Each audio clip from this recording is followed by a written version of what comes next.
Muy buenas tardes, muchas gracias por acompañarnos en Noticias Unidad. Maylin Medina les saluda aquí desde el Salón de Expresidentes de la República. Hoy tengo el gusto de presentarles a Henry Salazar.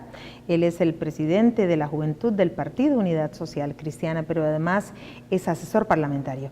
Ha tenido a su cargo la redacción de varios proyectos de ley, pero hay uno que nos interesa mucho porque tiene que ver con la contratación de jóvenes, y usted, Henry, ha dado una gran lucha a lo largo de todos estos años que ha estado aquí en la Asamblea Legislativa para buscar derechos a los jóvenes. Ese es el tema, Henry. Muy buenas tardes. Bueno, muy buenas tardes. Muchísimas gracias, Maylin, de nuevo por la invitación y por abrirme este espacio para compartir un poco de las ideas y de los proyectos que hemos venido impulsando desde la Juventud Social Cristiana.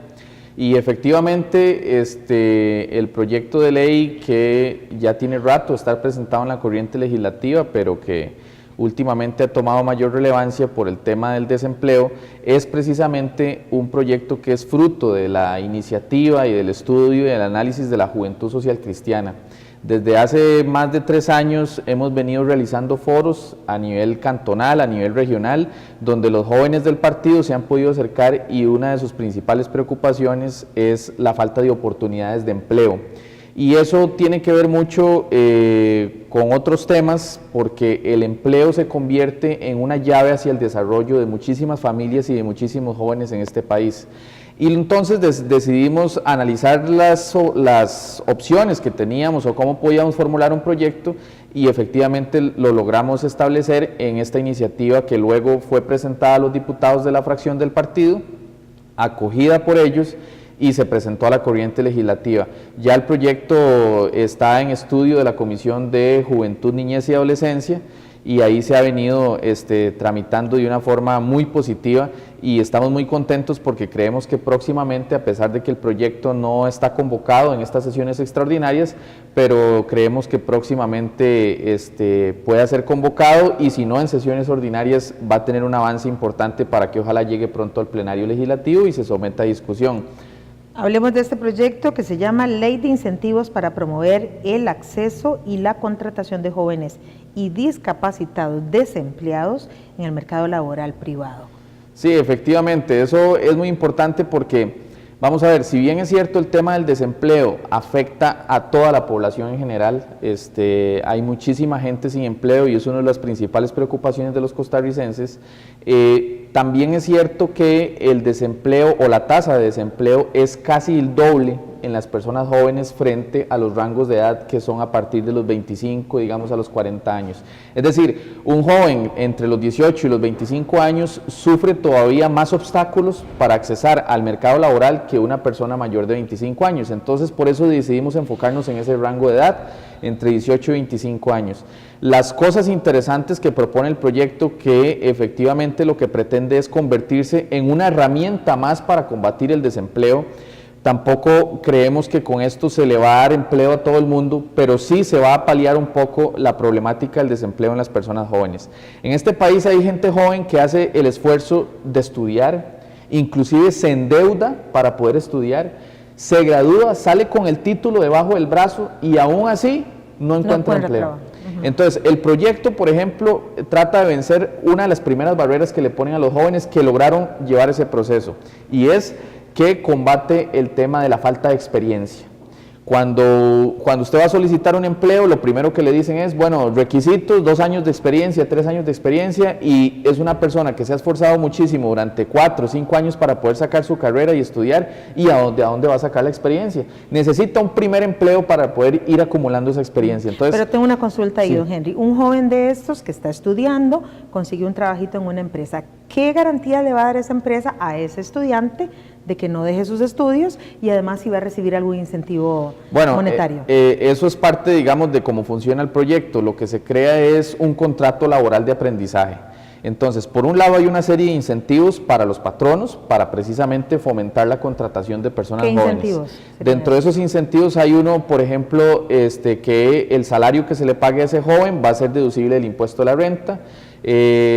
También hay un incentivo territorial que es para aquellas empresas que están ubicadas fuera del gran área metropolitana, que contraten jóvenes del cantón donde están ubicadas. Entonces, por dar un ejemplo, una empresa que se ubique en Tilarán, en Guanacaste y contrata jóvenes de Tilarán de Guanacaste para que trabajen en su empresa, tiene un incentivo territorial que es que se le bonifica el 2% del salario que se le paga al joven. Ahora, lo cierto también del caso es que a esa persona joven no se le va a pagar el salario completo. ¿Por qué? Porque como es un contrato en doble vía, por un lado se le está dando la capacitación y la formación del oficio que están aprendiendo, y eso se va a traducir también en una certificación que se va a constatar como experiencia laboral. Entonces va a lograr, cuando ya termine de estudiar formalmente, va a lograr vencer esa barrera, que es que ya va a tener una experiencia porque va a tener certificaciones de lo que ha aprendido y de las funciones que ha realizado en la empresa.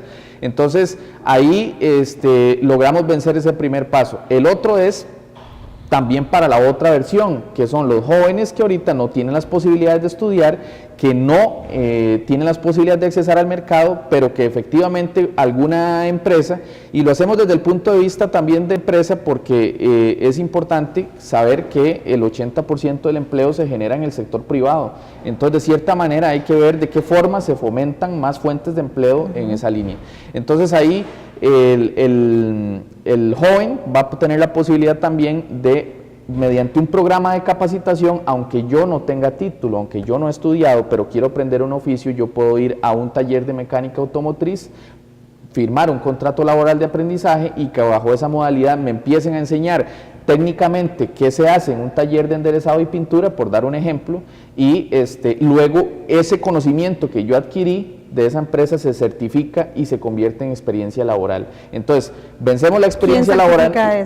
Eso es un programa que tiene, digamos que es en conjunto la empresa privada, el INA, digamos en este caso cuando son carreras técnicas, pero también hemos pensado en abrirlo a cualquier institución de educación, obviamente que esté acreditada, pública o privada. Eso aplica no solo para el tema técnico, puede ser perfectamente que un muchacho que está estudiando Derecho en cualquier universidad pueda firmar un contrato laboral con un bufete y entonces va acumulando experiencia y al mismo tiempo le entra una platita para poder ayudar a su familia mientras está estudiando.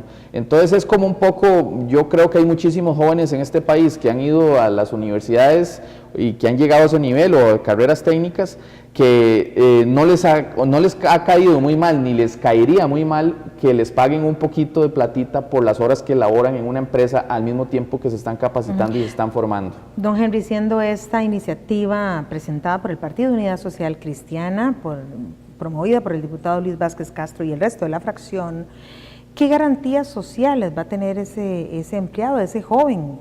Porque también se le debe dar normas al Estado de cómo proteger las garantías sociales. No, efectivamente, como es un contrato, se establece obviamente los seguros que corresponden y las cargas sociales que corresponden. Sin embargo, para el joven está protegido porque va a tener su seguro, va a cotizar para, digamos, la caja y todo ese tipo de cosas. Pero por otro lado sí se establece un incentivo para el patrono para el tema de la contratación. Uno de los problemas que existe en el país para la contratación de personas, sean jóvenes o no sean tan jóvenes, es el tema de la cantidad de cargas sociales que implica la contratación de una persona. Entonces, para el patrono no es que no va a pagar, sino que se paga escalonadamente. El contrato es de mínimo 1 año y máximo 3 años. Usted no puede pasar, eso sí, toda su vida mediante un contrato de esos. O sea, es simple y sencillamente para generar esa capacitación, esa formación y vencer la barrera del primer empleo. Pero entonces, a esa gente, a esas personas jóvenes que se contratan, el patrono también recibe un incentivo sobre las cargas sociales porque van a ser pagadas, pero escalonadamente. Entonces, por decirle algo, el primer año paga un 25%. El segundo año paga un 50% y el tercer año paga un 75% de las cargas sociales. Al tercer año se acaba el contrato, entonces ese joven que ya ha sido capacitado y formado por 3 años, ya tendría la capacidad de que si la empresa quisiera dejárselo, ya ahora sí es una persona con mucho valor para la empresa y entonces podría ya contratarlo bajo las modalidades comunes y entonces ya empezaría de manera normal a pagar el 100%. Algunas personas indican que eso puede ser contraproducente para el tema de los ingresos a la caja, ¿verdad? Sin embargo, yo lo veo de otro punto de vista, porque estamos hablando de jóvenes y de personas que ahorita no están cotizando en nada, ni están asegurados bajo ningún sistema, ni están pagando absolutamente nada porque no tienen trabajo. Entonces lo que estamos haciendo es metiendo un sector de la población para que se formalice en el empleo, para que sea económicamente activa y que empiece a pagar, nada más que no va a empezar a pagar al 100%, no va a empezar a cotizar al 100%, sino que va a ir escalonado hasta que ya llegue el punto en que sea totalmente viable su introducción al mercado laboral. Yo creo que este es un proyecto muy importante para la gente joven y recalco, no pretende resolver el problema del desempleo, pero sí pretende ser una herramienta viable y factible para que las empresas puedan contratar personas jóvenes que tengan o no estudio, que tengan o no capacitación, pero que sí tienen deseos de superación y que les puede servir precisamente para dar ese paso de la informalidad o de no estar trabajando a estar trabajando y recibir un ingreso que ayude a sus familias. Es muy importante también decir que la mayoría de las familias costarricenses recibe ingresos a partir de un salario, es decir, son pocos los costarricenses que son emprendedores, que ese es otro tema que tenemos que abordar como generación que quiere gobernar y que quiere tomar las riendas de este país para hacerlo de una mejor forma, pero en el tema a la realidad nos dice que la mayoría de familias recibe su ingreso a partir de un salario. Entonces hay que fomentar mayores fuentes de empleo para que la gente tenga salario, porque ese es el jovencito que los papás tienen una educación muy baja, pero que el jovencito sí tiene oportunidades, quiere superarse, y entonces él más bien le va a ayudar a su familia, le va a ayudar a sus hermanos, hay que verlo como un núcleo familiar, ¿verdad? Y así evitamos también, que es algo que nosotros hemos venido recalcando, el tema de que el empleo también lo que hace es alejar a la gente joven y a todo el mundo de la delincuencia, de las drogas, del mal camino, que es al final lo que nos conviene a todos. Será sin duda, don Henry, se nos está acabando el tiempo, un tema que debe discutirse ahora que estamos en un año preelectoral, un tema que tendrán que resolver los candidatos presidenciales. Y qué dicha, Maylit, que usted me menciona eso, porque hay algo que nos está diferenciando y es muy importante decirlo. El tema del empleo es un tema tan sensible que todos los candidatos hablan de eso, de que hay que mejorar fuentes de empleo, de que hay que combatir el desempleo, pero nadie dice en realidad cómo. Entonces, nosotros sí nos propusimos a poner una propuesta en blanco y negro para que se discuta, por lo menos, pero para que empiece su discusión seria y se empiece a tramitar de una manera seria. No simple y sencillamente como un discurso político para atraer votos y no le decís a la gente cómo es que querés generar empleos o cómo pretender generar empleo, que definitivamente es una de las más grandes preocupaciones que tienen los costarricenses y que tiene que ver con algo muy puntual también, que son las oportunidades de crecimiento y de algo que usted y yo y todos los costarricenses y todos los seres humanos nos interesa, que es llegar a ser feliz desde un punto de vista positivo. Tiene muy buenas aspiraciones Henry Salazar, presidente de la Juventud del Partido de Unidad Social Cristiana, pero además es asesor legislativo y tiene a su cargo todos los proyectos de juventud. Lo esperamos en un próximo programa, Henry. Bueno, muchísimas gracias y un placer compartir con ustedes. Muchas gracias y muy buenas tardes.